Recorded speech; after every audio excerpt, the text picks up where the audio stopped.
And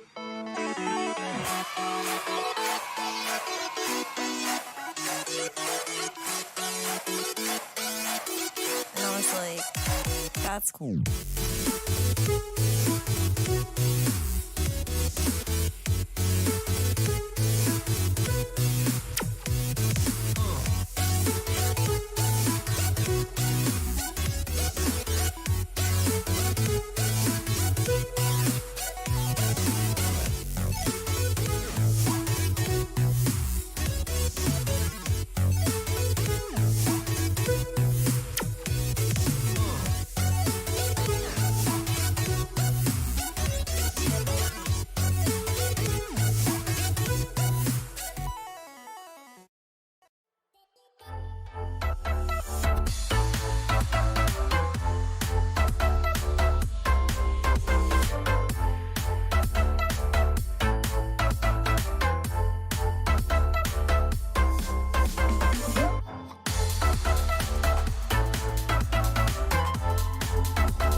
Massive welcome to the Race Face Solidarity E-Race Pure Story Kyalami 24-hour Super Pole shootout. I'm Greg Maloney, the voice of choice, and joining me for this incredible event, the first time ever a sim race has been held at Kyalami, and for the first time ever a 24-hour in South Africa. It's great to have George G-Max Smith in the house with me, and Rai joining us all the way from the UK as well. Big welcome, gentlemen. Thanks, Greg. So good to be here. I've made the transition over to the UK, but still got the South African ties and had to be part of this epic event. Of course, a 24-hour event in ACC. It's going to be crazy. It's going to be crazy for the entire race weekend. But of course, Super Pole going to be even more epic. Yeah, it's definitely going to be pretty exciting. I mean, you know, George, you and I have done quite a bit with Raceface in the past. And you know, it's an honor to be here for you know, for one of South Africa's biggest events that they're going to be hosting this year, and you know, possibly maybe in a few more years as well. But yeah, we got an interesting Super Bowl session coming up today. To run through how the Super Bowl is going to work as well for all those people who've never seen a Super Bowl. It basically started at World Superbike level, and basically what happens is the cars have got one out lap, one flying lap to set one lap time, and then an in lap, which they have to stay within at least 85 to 90% of the pace they would normally run on a fast lap. So the pressure's on. You've literally got one lap to do this thing. Your out lap will get your race face on, and then that flying lap is where you've got to do the business and get it all right. Hey, George? Yeah, I mean, this is where it comes down to when you're qualifying for these kind of events, you've got the option to just grind out hundreds of laps if you want to. When it comes to Super Pole, that one lap counts. If you invalidate it, you go immediately down to the bottom of the order, and you have to rely on your starting position coming from your seeding time. So guys are going to be under pressure. I think everybody's put their best foot forward, put their most consistent or their quickest driver, a bit of a combination of the two, I suppose, into the car for the Super Pole lap. And it's going to be a lot of fun. I like these kind of seeding events. And of course, 3,000 Rand cash prize coming up to the winning team just for winning the Super Pole session. That'll be quite tasty to have. Rara, to drop it to you. You've been involved in a couple of the events in the past with Bathurst, and I heard a couple of other famous race circuits that were thrown out in our banter just before this. And I was suitably impressed seeing that not only our top 11 or top 10, we got 11 drivers, but we got our top 10 for the shootout. But in the top 20, we literally had, I think it was 0.6 of a second splitting the drivers and the teams involved. Oh yeah, I mean it's absolutely crazy. I mean we see it so often with these big events. You know, all the best drivers show up, and they bring all the best talents as well. There's some really elite teams racing all around the ACC community, and they've come here as well. You know, we'll get into some of those teams later on as well. But it's almost become normal to see them this close in a qualifying session at this level, and for a race this big as well. I mean, I wouldn't be surprised if by the end of the Super Pole session here today, all of the top 10 of the drivers could be within maybe 0.6 of a second, half a second, maybe what they are now in their practice. I would not be surprised if you know, if it's this close or closer by the end of Super Pole here today. And of course, that just means we're going to be in for an even better race in a week's time. Yeah, I think next week is what everybody is sort of gearing up towards. They've had a couple of sort of a week and a half to do the qualifying sessions. They've learnt the circuit if they've never driven Kyalami before. George, from your side of things, those international prospects that have come through, it is fantastic that what we started during lockdown last year has moved on to something even more special. And of course, for the very first time in South Africa, a 24-hour race on a sim race. Yeah, I mean, going towards that side of things, you know, we've always done things in South Africa. It's always been about, you know, just including local drivers, opening things up to the internationals, having people be able to, you know, enter this in their international teams. I think is going to be quite a difference for us to gauge sort of the local South African talent versus what's out there in the broader spectrum of sim racing. So I think it's always better to gauge things up against who are the very best in the world, and you can't determine that if you just lock it down to locals. So I like the fact that for the first time we are opening things up and allowing everybody to be all inclusive. And there might be some technical troubles and tribulations along the way, as this is what you kind of experience. This is what you do these events for. And for us, I think it's just a privilege to have some big names featured up with our local big names as well. Ryan, you've been involved with those big names. Who are the big names we need to look out for this evening in terms of the list that's up on the screen? Oh, well, I mean, there's some good ones from the international scene and from the local scene as well. I mean, one of the names I can pick out straight away is going to be Malinowski here tonight, Maciej Malinowski. He's driving for the Sidemax Motorworks team. And that Sidemax Motorworks team, they're going to be in the Audi here today. They're a team to watch. They have won the only 2 24-hour of Kyalami events that I know have ever been hosted in ACC's history. One of them by Racing Club International, one of them by Real Racing Club.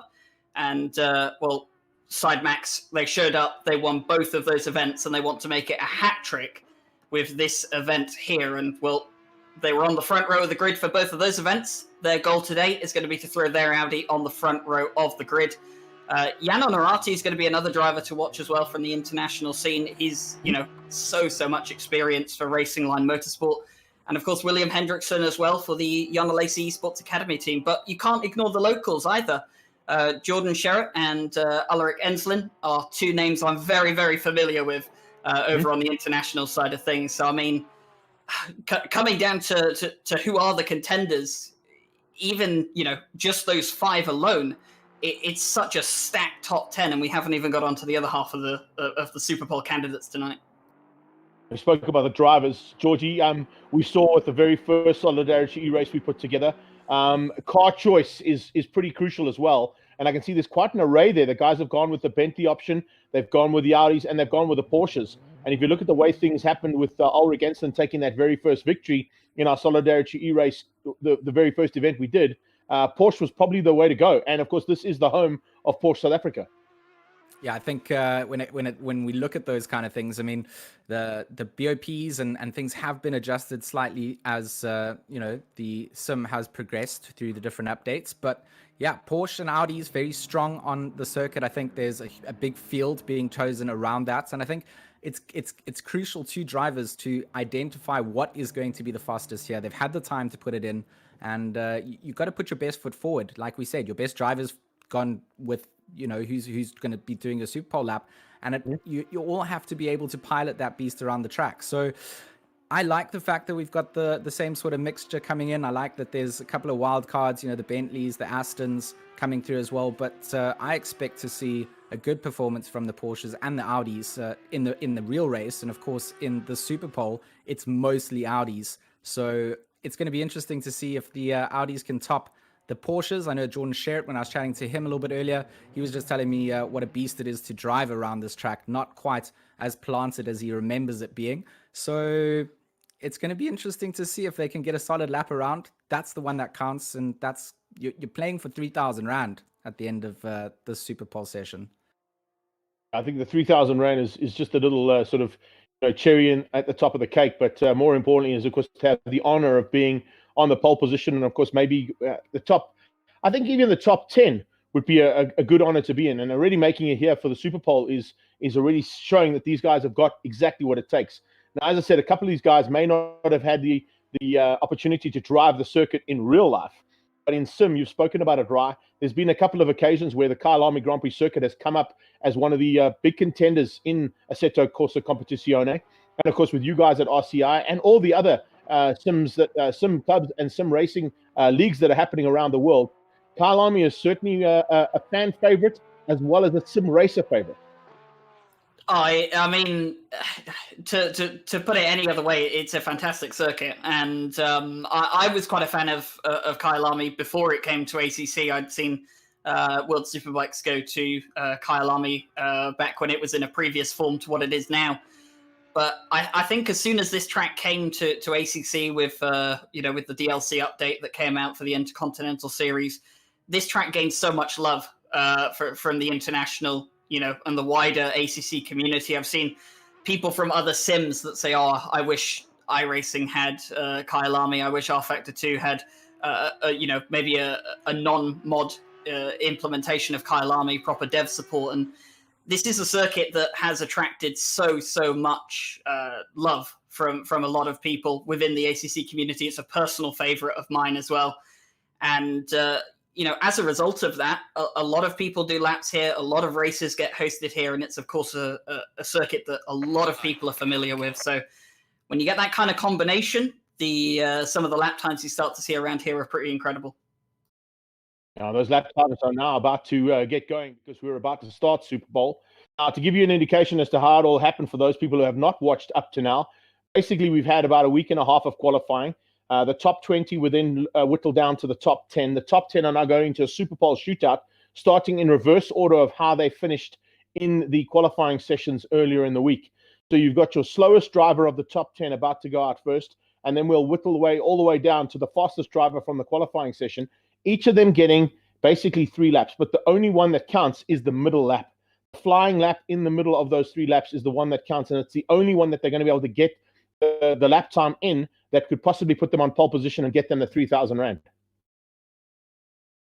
It's going to be crazy. I mean, that pressure being on means that you really don't have much time to mess about. You've got your out lap to just get your car up to temperature. You've got that flying lap, which is the one that counts. And then you've got your in lap, which is just your cool down, but still done at decent pace that you don't get in the way. And Leslie Oliphant, of course, for Patterson Works Sim Racing, PWSR, he's going to be out on track first. His team had the best average time to put them into 10th place for the Super Bowl. So we're going to start from 10th, work our way down to first in terms of where they got themselves seeded.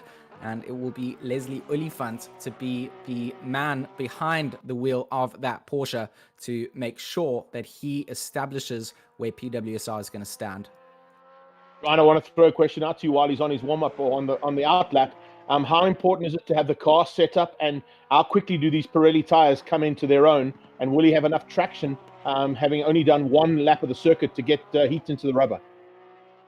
Well, that's a great point, because the tires that they're going to be using here, they do usually take a couple of laps to get up to the optimum PSI. And what you usually find with a Super Pole session like this is that they might actually increase the pressure slightly above what they would usually do for a qualifying session, because what they want to do is they want to make sure that that middle lap that they're going to prepare for now is going to be at the optimum pressures. They might run, 0.2, 0.3 higher than usual to make sure that those tires are up to the optimum pressure much earlier than they otherwise would be. And of course, very, very important to make sure that your brakes are up to temperature, tires are up to temperature, and the car is feeling good. So it looks like he's putting it all right as he comes out of Cheetah, heading into Ingwe, the final corner. Georgie's about to start this first lap. He's the first man out. The pressure must be exceptionally high. And of course, Leslie Oliphant has been at the front end of most of our Solidarity E-races that we've had in the past. So we're looking forward to seeing whether he can do more of the same. Yes, we are indeed. Leslie Oliphant, talented driver. He features up at the top of a lot of the events as he comes through into turn 2, Crowthorne. And this man himself really has shown what he is about in the sim racing scene. Good to see him picked up by PWSR. Makes his way through the Yuxke sweep and out of barbecue and on his way to Sunset. But Greg, this man is a man of talent. Yeah, he certainly is. He's got a great talent when it comes to sim racing. Got to actually meet him at the Kyalami 9 Hour. There was an activation done upstairs at last year's 9 Hour, which was really cool. And it was great to sort of meet the guys that I hadn't had an opportunity to meet while we were in lockdown. It's awesome to have Ryan with us as well. Rara, I've got to say, working with you, very professional, buddy. And I love the insight that you bring from all the way from the UK with my good friend, George. I'm sad to hear that you've made it all the way across the water. But I think a lot of people have made that trip, and we wish you all the very best in that trip as well. But Ryan, having a look at this first lap, looking pretty smooth so far.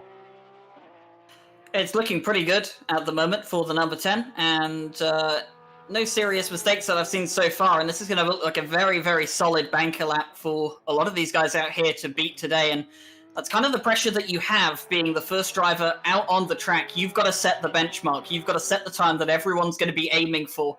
It puts a target on your back, and that adds plenty of pressure onto you. But through the final corner we go, and out onto the main straight, looking so good. And up towards the timing line. The first time will be a 1:39.816. That is a good time. For a one-lap run and to set a benchmark, that is an impressive figure. That's a nice little run there, considering the fact that the qualifying times were 39.2s as the quickest lap that the guys were doing in qualifying. So he's right in that 39 bracket where he needs to be. So if he can remain up top there and nobody else can get into the 39s, that's not a bad start to the day's proceedings. You know what? Often drivers come out here just trying to get a lap in because you kind of hedge your bets and think that somebody might make a mistake, invalidate their lap, and not get a decent time in. But I mean, that was an incredibly good lap coming out from Leslie Oliphant, and the PWSR team is going to be smiling back at the box. They love what Leslie can do, and under pressure, he's delivered. So Roman now going to be making his way out now for the first time. First time we're seeing the big Bentley in action as well. This is not usually the car of choice, but if you look at what happened at last year's 9 Hour at the real racing stages here in Kyalami, at the Kyalami 9 Hour, the Bentley was at the front for a long, long time. And in fact, Jordan Pepper and his team led out for a huge amount of time. Unfortunately, had a little bit of technical issues, which saw them lose their position and eventually have to retire. But from a South African point of view, it was great to see this car in full flight. And it's good to see the car right now heading down to Crowthorne and going on board. Roman Util just, of course, driving the only Bentley that we see in the top 10. This will be his flying lap to count. He's done his out lap, and he looks a little bit squabbly coming out of the Exeter barbecue, but keeps it between the lines on his approach up to Sunset now. This is a car that we don't see a lot of, but certainly very good on the fuel side when it comes to the endurance race stinting. So I'm going to be keen to see just where they do. They've got to put themselves up towards the top 10, exit out of Clubhouse looking rather wide, as of course the Bentley is wide itself. But so far, so good. Just got to get that car to the line, make sure that you stay competitive. I mean, starting in the top 10 is a prestige in itself, and up to the top of Leeuwkop for the left-hander, the hairpin, and making his way down to Mineshaft. So far, so good. Don't think the lap's been invalidated. And the All-In Racing team going to be watching this, biting their fingernails. I think that's exactly what a lot of people are doing right now. They kind of seen what was set as the benchmark from Leslie, and now going to see if they can up the pace slightly, up the wick a little bit too. Ryan, it's not easy to do in these kind of situations. One small mistake can be a costly one. That's so true. I mean, you have one shot to get it right, and you have to get it right. Here we see the number 9 Bentley is going to come up towards the line, and, well, it's going to be quite far off the pace, 0.7 of a second behind what Leslie Oliphant was able to achieve in the Porsche. And, well, it's not going to be the ideal lap time that they would have liked to have seen out of the Bentley, but as George mentioned before, the Bentley, it is more of an endurance car. It's going to be looking more forward towards the race, and being able to start in the top 10 is going to be pretty good for the number 9 Bentley at this point in time. But the next car we have out on track is the number 8 Audi of Tadej. Even today in the first of the Audis, so flying the flag high there for four-sprung dirt technique. See whether or not they can do anything about that time that Leslie Oliphant has set in the Porsche. We did say there was going to be a bit of a battle between the manufacturers as well, and it's already started. As you can see, the Audis would love to be outgunning the Porsches here at their home circuit. You can see him working that first lap as well, trying to get as much heat into that rubber as possible. Now, a lot of people that will be watching this from the sidelines or watching it on our YouTube and Facebook stream won't actually realize, George, and we've mentioned it on a few occasions, and of course we're going to mention it probably ad nauseum a little bit next week as well. It is just as crucial to get the heat into the rubber in a sim as it is in real racing. For sure. You've got to make sure that everything's dialed into the right levels. Ryan mentioned it earlier, teams running slightly higher pressures because they've only got one outlap to try and do it. But excessive braking, accelerating, and of course dragging on the brake pedal a little bit, trying to just generate as much warmth as they can into this flying lap out through the esters and up to the top Leeuwkop. And it's looking neat and tidy so far for today, as one of our other international entries tries to see where they're established. You talked about it, Greg. Good to see the benchmark between the Porsches and the Audis, and this will be the first Audi time that we see come out. I think the Bentley time will be knocked down that leaderboard. Looking at the manufacturers there, I think it will be interesting to see how the Aston Martin of Hendrickson measures up against it. And so far today, keeping it between the lines, the Exeter Cheetah not upsetting him too much. and the final corner of Ingwe then as he makes the dash down to the line. And we'll see just where Kevin today manages to stack himself up, and actually 8/10 off the pace and a 10th behind the Bentley. Pressure's on, boys. The pressure's on. It's not an easy concept to do.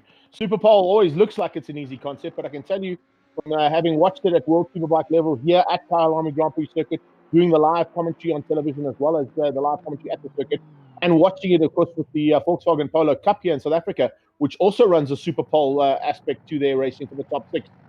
The pressure is always on the drivers to perform, and of course, with only one lap to do that in, any small mistake, I mean, you might not pick up on it too much on the broadcast here, but the guy who's sitting in his rig at home or sitting at the desk, depending on what kind of equipment he's using, one little twitch, one little mistake is half a second up to 8/10 of a second, and that's what we're going to find now as we're seeing our next car out on track. And it's great to see Hendrickson pushing hard in the Aston Martin.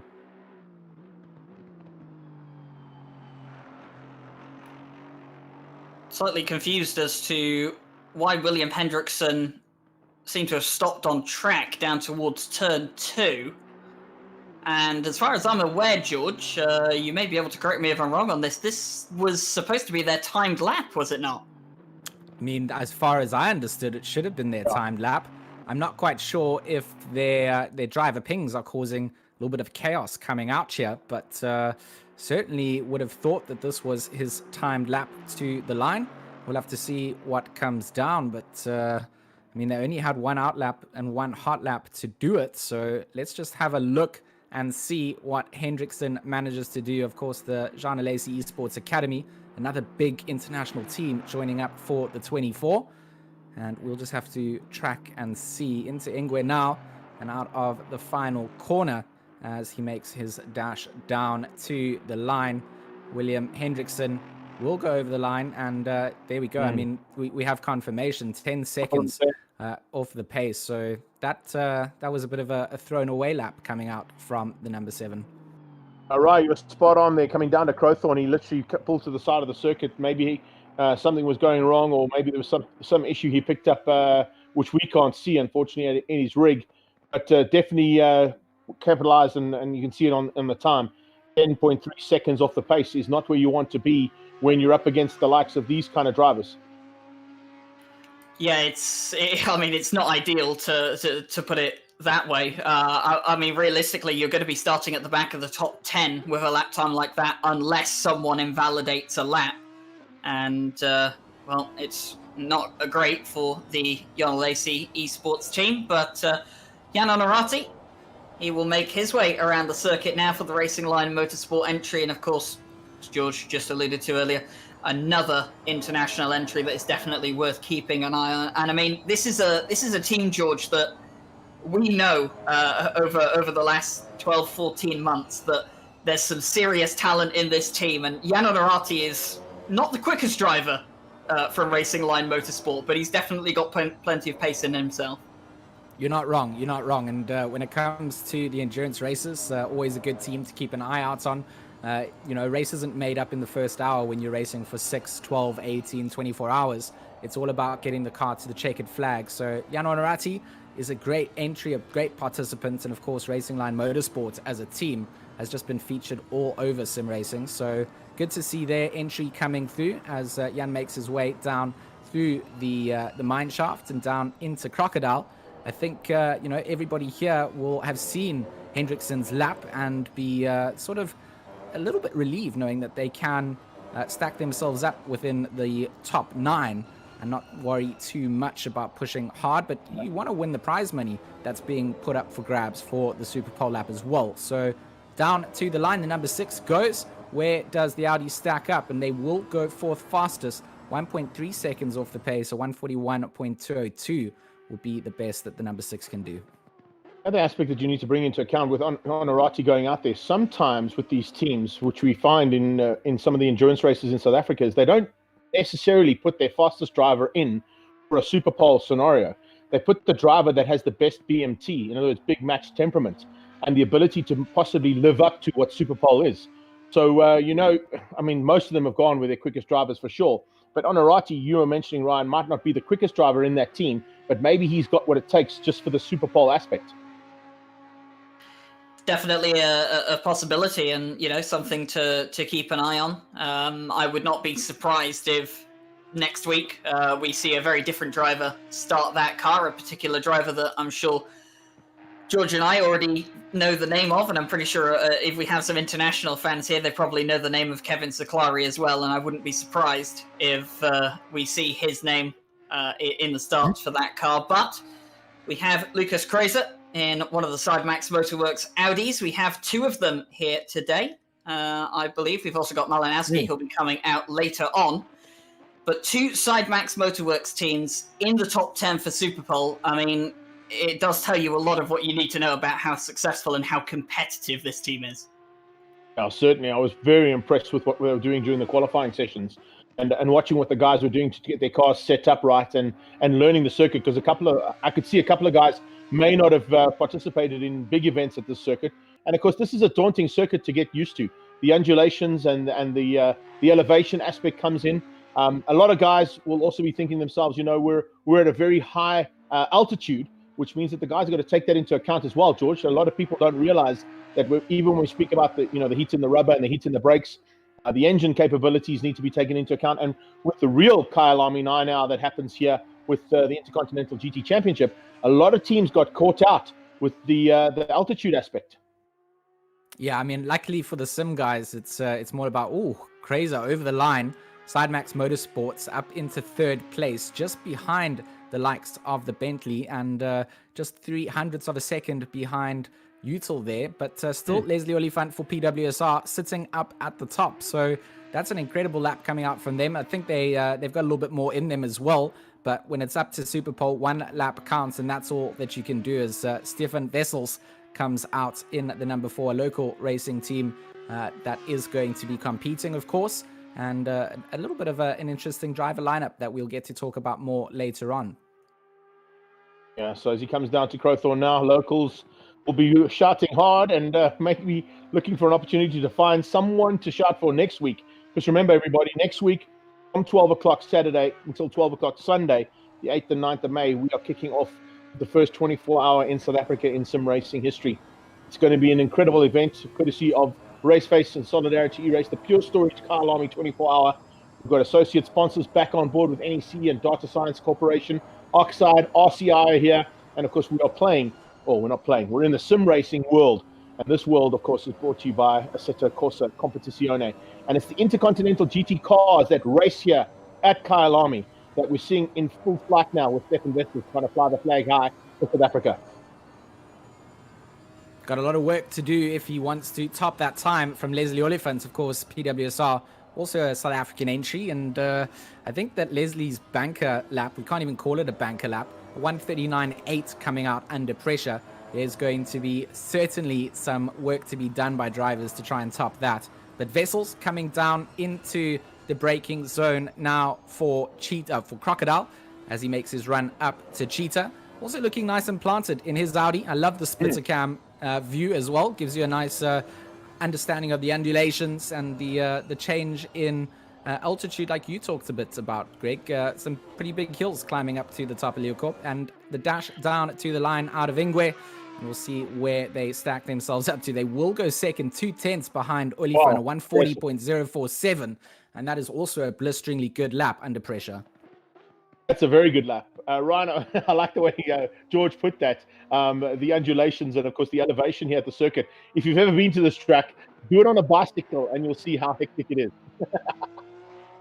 Oh yeah, there is plenty of change of elevation, and I think some of the best tracks in the world, have that good mix of elevation change. I mean, obviously you've got Kyalami here, you have Spa, who, I mean, everyone knows the Spa-Francorchamps circuit has plenty of elevation change to it. Bathurst is also one of the best circuits in the world as well, and plenty of elevation change there as well. But we have the second of the Porsches out on track for Superpole, and it's Ulrich Enslin in the Tauro Porsche number 3. And this is a local name that I'm pretty sure George is very, very familiar with, and a lot of our audience will be familiar with as well. Oh, I mean, who doesn't know Alaric Enslin at this point? He's been flying that international flag representation pretty high from the earliest of days that I got involved with sim racing. Found him out doing Trackmania when we first got into contact with one another, and I've just watched him grow and grow as a driver. Now he's formed up a team called Toro GG, and he's built a nice little driver list underneath him. So I'm quite keen to see what they do. And we saw his hot lap that he posted on YouTube. This man can certainly pilot the Porsche around, and it'll be interesting if he can do exactly the same here under pressure. I mean, Greg, you're familiar with Alaric as well. We certainly are, and it's great to have him back as part of this Solidarity E-Race. He started, of course, with Solidarity E-Race at the beginning of lockdown when we started this concept, and was the first race winner here at Kyalami at that stage in an Audi, not in the Porsche. So he's decided to change allegiance in terms of his manufacturer's choice, but take nothing away because we have a Porsche at the top of the list right now. Could we possibly have 1 and 2 from Porsche as he comes to the line? Alaric Enslin, certainly a man who knows what to do at Kyalami. And is it good enough to go to the top? No, it's not. Second, but only by 1/10 of a second there. Unbelievable. Porsche's 1 and 2, Olifant and Enslin. Now, Ryan, I'm going to throw something towards you now. We've got 2 more drivers still to come out. One of them is an international, superstar. One is a local superstar.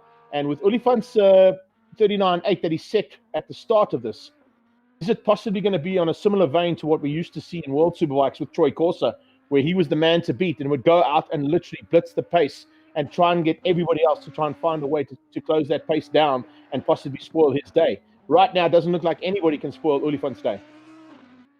It doesn't look like it at the moment, but I tell you what, if there's 2 drivers on this grid that could spoil it, Maciej Malinowski and Jordan Sherritt would be, well, 2 of the perfect candidates. And like I said, Maciej Malinowski driving for the Sidemax Motorworks Audi team. This is the team that have won the only 2 24 hours of Kyalami that have ever been hosted on ACC. They're looking for a hat trick next weekend. They've put it on the front row of the grid for the other 2 24-hour of Kyalami races that they were participating in. So if Malinowski can throw this car on the front row of the grid, they'll keep that record up for 24 hours of Kyalami, and of course it will put them in a fantastic position to start the race in a week's time. And Malinowski he's fairly new to this team, to be fair. He only started joining them just about a few months ago for some rather serious races in some other communities like SimGrid and, well, now in RCI as well. And it's going to be interesting to see how he adapts to this Sidemax Motorworks team. But there's plenty of quality in this team. Killian Ryan and George Boothby, just to name 2 of the very popular international names. And those 2 are very much right up there when it comes to international prospects that could be at the front of this race by the end of 24 hours. Georgie taking him to the line now. Looks like Malinowski's on a great lap here. It does look good. It's the timing that we need to see as we don't get split time updates. A little bit wide coming out to Cheetah there, not hitting the inside curb and getting sent to the moon at least. So it's looking dialed in. A little bit wide as well coming out of Ingwe, using all the track available, and the jump down to the line will go pole, a 139.7, and that is incredibly quick coming out from Maciej Malinowski. Sidemax Motorsports up in pole position temporarily. Can Jordan Sherritt and the GTWR team better this? That's what we're going to have to wait and see. Ryan, how was that, buddy? You called it 100% right there. Congratulations. 0.08 of a second quicker. There's nothing in it yet. It's absolutely brilliant stuff. This is exactly what the whole Super Pole format brings to light when it comes to this form of sport. It definitely is, and I mean that is it's a monster lap, isn't it, from Malinowski? And that car is guaranteed to be on the front row of the grid. It doesn't matter if Jordan Sherritt beats that time or not. The Sidemax Motorworks team will have a car on the front row of the grid, and that's going to be what's most important to them. They started pole at the Real Racing Club 24-hour. They started second at the RCI 24-hour. It did not make a difference come the end of the 24-hour race, but you know what? It's all about pole position here today, and they're currently the provisional pole sitters. But can the local hero, can the local superstar just throw Sidemax Motorworks off their high horse? Bathurst guys were itching to get Jordan Sherritt to the front. Unfortunately, he couldn't make it there, but he has won out in previous versions of the Solidarity E-Race as well. So this is a man who knows exactly what to do, having had real racing experience as well, both international karting experience and international saloon car experience, local national championship saloon car championship contender as well. So he certainly knows this track well. Now in a sim rig, might be something completely different, but this is certainly a man who could throw a cat amongst the pigeons and put SA at the top. I know I'm shouting out for the South African side of things, but I'm also loving the fact that we have this massive international flavor to this event. I love it too. And I mean, Jordan Sherritt, he has translated over into the sim racing world incredibly well. He's impressed people locally and internationally with his times. And it will be interesting to see how he stacks up here on the run up to Cheetah. Where does the number 1 GTWR Audi measure up against the likes of Malinowski, Olifant? This is where he's chasing down. So onto the splitter cam, out through Ingwe, and to the line we go. Where does Jordan Sherritt put this car? He's only good enough to go into third place. A 139.909 comes out. So we see the 139s, but you got to be even better than 139s. You got to be 139.7s like Malinowski did. Malinowski puts it onto pole position in the Audi. Leslie Olifant will be alongside him in the Porsche. It's Audi, Porsche for the first 2 rows with Sherritt and Ensslin alongside each other. That is a really nice little setup there as well. Jordan Sherritt and Ulrich Ensslin have gone at it in previous versions of our Solidarity races, and I'm looking forward to that battle. Wessels making it, 4 out of 5? South Africa at the top there? I don't want to say anything, Ryan, but that looks pretty good, eh? It does look pretty good, and it is great to see that, that there is so much talent, in the South African scene. I mean, before I had the opportunity to commentate on some races alongside George, the South African scene was very alien to me. And, I didn't know many of the names. I didn't know many of the contenders. But, going over there and seeing all these talented names, all these talented drivers, and saying to George, look, you got to get these guys into the international scene. They're quick. They've got something to prove. And, this is going to be a great race. I mean, we're a week away. We have 2 different manufacturers on the front row of the grid. We've got some really, really strong South African talent and international talent lined up for this race. And, well, next weekend can't come soon enough, in my opinion. Yeah, I'm going to say the same. Can't wait for that. It's going to be unbelievable stuff. Georgie, from your side of things, it is fantastic to have 4 of the top 5 out of South Africa. Just showing that they've got a little bit of experience, probably more than most at the Kyalami Grand Prix circuit. But that, of course, doesn't count right now. It only counts next week for the next 24 hours from 12 o'clock on Saturday to 12 o'clock on Sunday. They've got to put it all together. They've got to get their strategies right. They've got to ensure that they've got the right teammates who don't fall asleep at the wheel, all that kind of thing, which can happen. Yeah, it's a long race, a 24-hour race. The Super Pole here, of course, is for pride. It's obviously going to set you up for a good race start, but over the duration of 24 hours, anything can happen. I think that, the way that sim racing has gone, there's just been such a development stage where people have started to take this just more seriously and more seriously. It's always been an emerging scene. I think lockdown last year just highlighted where things can go. And it's just gone from strength to strength, proving that it's not just a little bubble that was popular during the lockdown period, but also just extending out and showing people that there's something to this esport that we love to dedicate our time in commentating and broadcasting for. So I think that we've got a real treat on our hands. I think we've got some amazing talent lined up. I'm looking forward to seeing what happens next race weekend. And as far as I understand, we might even have Malinowski available for a cheeky little interview here as well. So I can organize to bring him in if you want, Greg. I think that's what we need to do. And I think Battis or Nick in the background is going to try and get Leslie Olifant in too. So we've got the top 2 to have a quick chat to. So while you're sorting that out, Georgie, I think I'm going to throw another question out to Ryan. Ryan, yourself, have you ever been involved in one of these as a driver in terms of the endurance factor? I have indeed. I've been involved in a couple of endurance races. Ended up on the podium and the top step a couple of times myself, and it's tough. It really is. And you can't really explain the amount of work that goes into preparing for races like these. I mean, I did my first ever endurance race was a 24-hour race. It was probably not the way to get into endurance racing.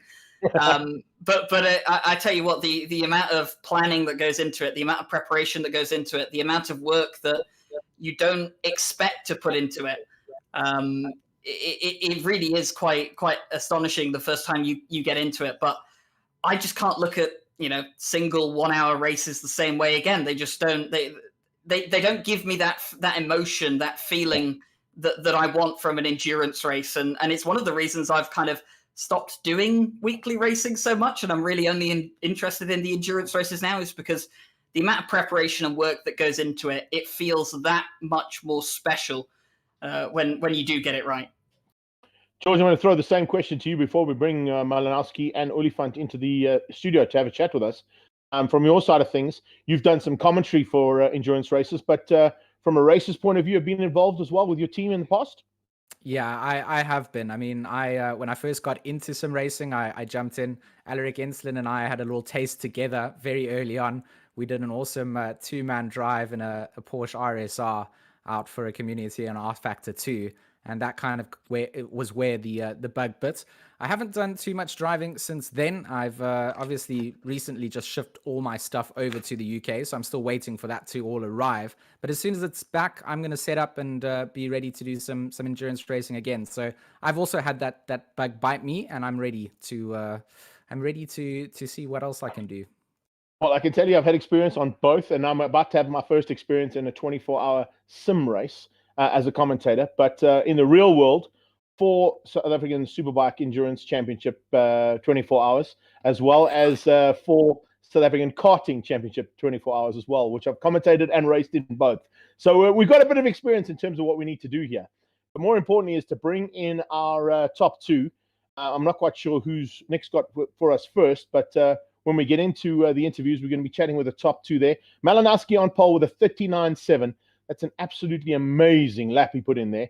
It's only half a second off the qualifying time of 39.2 that was quickest during those qualifying sessions where they had oodles and oodles of time to put those lap times in. So to go and do it under a bit of pressure for Superpole is always a great effort from the driver. And George, have you got him in studio? Yeah, we've got Malinowski with us now. Hello. Mr. M, fantastic stuff. Yeah, hello. Yes, we can hear you. Take us through that lap. The pressure was on because there was only one car who got into the 39s, and that Porsche was staying at the front end for a long time. You were the second last car onto the circuit and eventually got to beat him by only 100th of a second. The pressure is certainly there, and we felt it. We are on the comms throughout the session with the team. So we felt as a team the pressure immediately when we saw that first time on the board.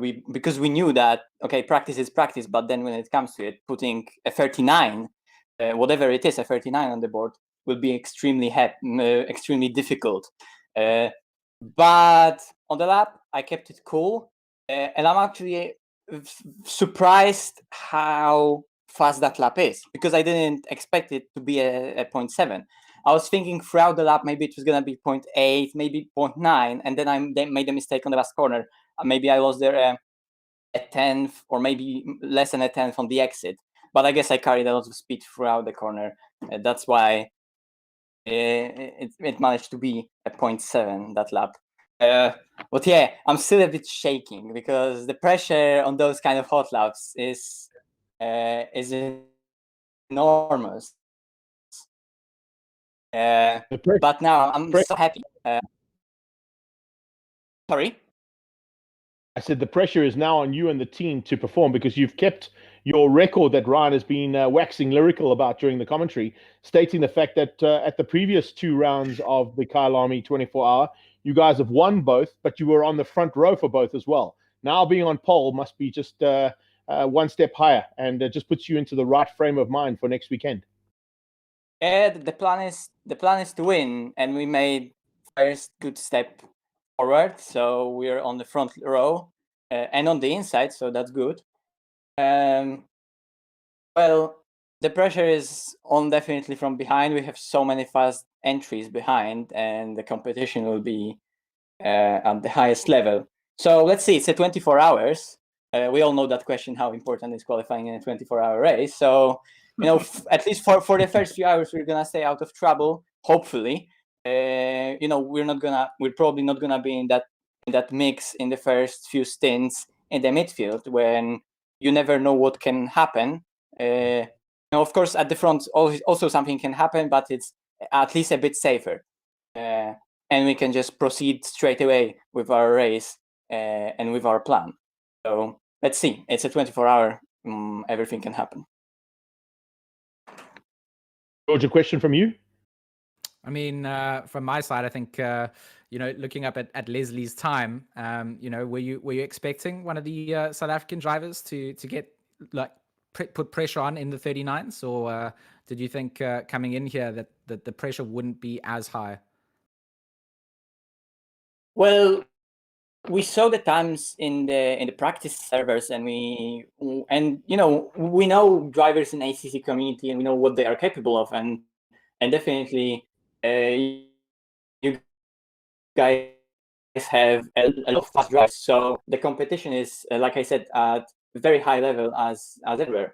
So we're thinking about this event as seriously as any other. No, I get that. I mean, it's great to have everybody here. Like you said, ACC community is massive, goes across the globe. There's, it just goes to show, when you put everybody into a field, that's where you start to see just where people are going to measure up. So, Malinowski, it's been so good to chat to you, Greg. I've got Leslie Oliphant ready for an interview now as well. Would you like to just say goodbye to our pole sitter? Yeah, I think all the very best from all of us here in South Africa. And we look forward to seeing all the action next weekend. Remember, it kicks off at 12 o'clock for all our viewers that are watching on the live stream feed on Facebook and YouTube. Malinowski, the man on the front row, and certainly seems to be fired up for next weekend. But let's have a quick chat now to the man in second who held it until the second last lap of anger out there. Les, it's probably a little soul destroying to see it so close into the last two drivers of the Super Pole. Hello. Hello, Leslie. But he's in. Did you hear my question? Do I need to repeat it for you, buddy? Please repeat it. I don't hear it. With pleasure. It's great to have you here, by the way. And I just wanted to say a massive effort there from you and the team to put it onto pole right from the outset, go out and be the first car. But I was just saying, it must have been, and I know what it feels like to sit in that hot seat for 8 drivers before you actually got to see whether or not you were going to be outgunned, and then eventually got outgunned. What was it like? It was nerve-wracking because being out first is not cool. I have to create a benchmark for the guys, so I had to take it a bit easy. Didn't want to invalidate my lap or anything like that, so I was like 95%. It certainly looked like you were giving it 100%. Ryan, what did you think of Leslie? And have you got a question for him? Well, I mean, first of all, I have to say, for a banker lap supposedly at 95%, way quicker than anything. I think George and myself could probably manage between the two of us. And yes, even if you divided our times by 2, maybe, Ryan. Probably, but I mean, you said there that you weren't too keen on going out first, and it was quite nerve-wracking. But I mean, look, you guys are on the front row of the grid for the race in a week's time, and even if it's not pole position, surely you can take away from a really good Super Pole performance today and carry that into next week. Yeah, I'm very happy with the performance, but I would have liked pole. Coming out maybe as the 10th driver would have helped a bit. It would have made me push if I saw a good lap time. But not seeing a lap time, I had to just take it easy and make sure. And it paid off in the end. Second is not bad. I think the front road Kyalami is always where you want to be, Leslie Oliphant, and we wish you all the very best to you and your team. Thanks so much for the participation here, of course. And who's your biggest competition going to come from, Les, next week? Whew. The top 5 guys I'm really worried about, but yeah, I'm hoping to finish in the top 5 after the 24 hours is finished. So yeah, but I'm going to try for the win. Let's hope we get lucky. I don't know how Jordan's going to manage with a 3-man team for 24 hours. It's pushing it to the limit there a little bit, isn't it? Les, we wish you all the very best. George, a final word from you to Leslie? Oh, I mean, Les, I've followed you for a long time in the sim racing side of things. I was very proud to see your lap coming up there, especially knowing the drivers that were out here. So, I mean, I don't have too many questions, to be honest. I just wanted to let you know I was proud, and I think you've done the PWSR team proud in what you did today. Yeah, thank you very much, George. Thank you, guys. Yeah, and thanks for PWSR for being my sponsors. Well, it's great to have him as part of the event for next week, and of course we've got a lineup of note, gentlemen. I'm suitably now more excited than I ever have been about this event. I mean, the first phone call I got from Ross and the team and Battis telling us that we're going to put a 24-hour together at Kyalami, I was like, yeah, let's do that. He said to me, are you interested? I said, let me just think about that. Yes, I am. I think that's exactly what the two of you sort of had in mind when the phone call was made to say, listen, we're going to do this, and we're doing it. We're in the middle of it right now, aren't we? We are indeed. And Greg, I have a last interview as well with Mr. Jordan Sherritt. If you want to have a quick word with him too. So he's here. Les, thanks so much for joining us. And we'll see you next weekend for the 24. Yeah, thank you, guys. Cheers. Thanks for the event tonight. Cheers, bud. Les. Jordy, are you in the house? I am indeed. Dude, I got to say, that was a proper good lap and just missing out there for the front row. But of course, your involvement with the e-races we put together and the sim races we put together over the lockdown period, you've had a couple of successes. Sure, you're looking forward to being as successful over 24 hours, but a three-man team, woo, lots of work, buddy. Yeah, indeed. Yeah, it was a good lap. I locked up in 2 corners, which obviously hindered me. I was really hoping for the pole, but obviously, great job to Tortellini and Les. They put great laps in, under pressure. That also makes a big difference when you put your laps in like on your one lap. So congrats to them. But yeah, 3-man team, that's gonna be tough, I would say. Crazy. I've done it crazy. before. I've done a solo 6-hour before, so I think maybe we could probably do this. I don't know. I've done four solo superbike 24 hours on my own. I know exactly how you feel when you got to do that kind of work, buddy. It's a lot of work out there, so you're definitely going to have your work cut out for you. Ryan, what's your thoughts on that 3-man team, bud? Well, I mean, it's going to be a challenge for sure. But the GTWR team, they're no slouch. I mean, I know Jordan somewhat as some of our previous adventures out with Raceface and some of the connections I've got with Racing Club International, but pretty familiar with the GTWR team as well. They did very, very well in SimGrid's World Cup, the very first World Cup. And they didn't do too bad in qualifying for RCI's 24-hour of Kyalami as well. So, going into this thinking, you've got a pretty decent chance, even with a 3-man team. But Jordan, I mean, I guess a question for you would be, how excited are you, I guess, to bring an international audience, I suppose, to probably what is South Africa's biggest sim race? Yeah, exactly.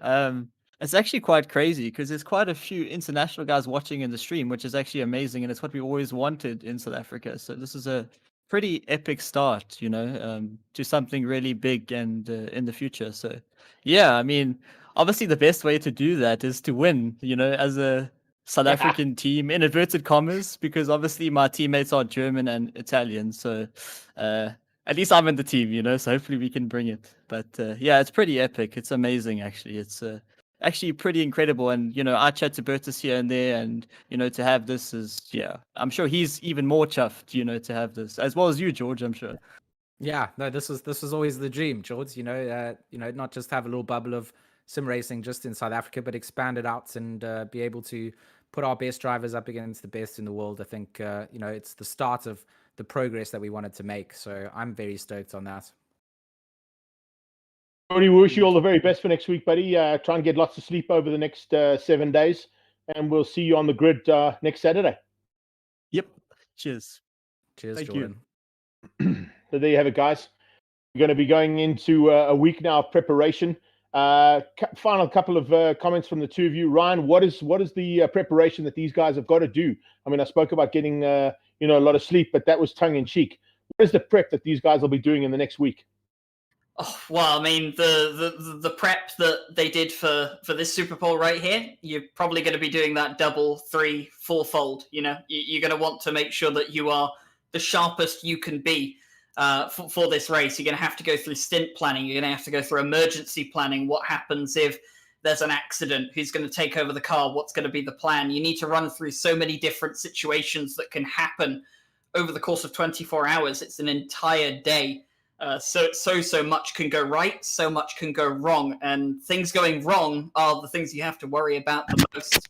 And a lot of these guys, they're going to be having that go through their mind. They're going to be running the laps, running the stints, and just seeing if they can fine-tune the setups anymore. Maybe take off a tenth or two here with some setup refinements, but it's going to be a lot of track time and a lot of planning over the next 7 days for sure. You spoke about the preparation there that goes into the stint planning, the strategy, etc., etc. From a driver's point of view, and of course, being part of the commentary team next week, we've got young Clark King coming to join us, one of our big finds during the e-races that we had over lockdown as part of our commentary team, an 11-year-old future star in terms of commentary. What's your planning? What are you going to be doing? I mean, I've just got a lot of driver prep to do, go through all the teams, start to make my notes. I mean, for me, it's all about highlighting the talent that comes through. So I've got a lot of commentary stints as well to be doing. So I think I'll also just be making sure I manage my sleep time appropriately. 24 hours. It's going to be absolutely crazy, Greg. I can't wait to see what we can do. And of course, bringing the broadcast talent, we've got the local guys coming through, like you said yourself, Clark King. We've got Mike Jones, Jesse Lee from the American side, myself and Ryan Gill from the UK. It's all in teamwork, and I think we got a little bit of prep to do. You certainly have. I'm looking forward to it. Gentlemen, thank you so much for your time tonight. Super Pole is now sorted out. We've got Malinowski on the front row alongside Leslie Oliphant. That'll be our front row for next weekend. And of course, we kick things off just before 12 o'clock with the Raceface Solidarity E-Race. Pure Storage, Kyalami 24-hour. We'll see you soon. I can't wait for the action that's going to unfold over 24 hours next weekend. Take care then. Bye-bye now.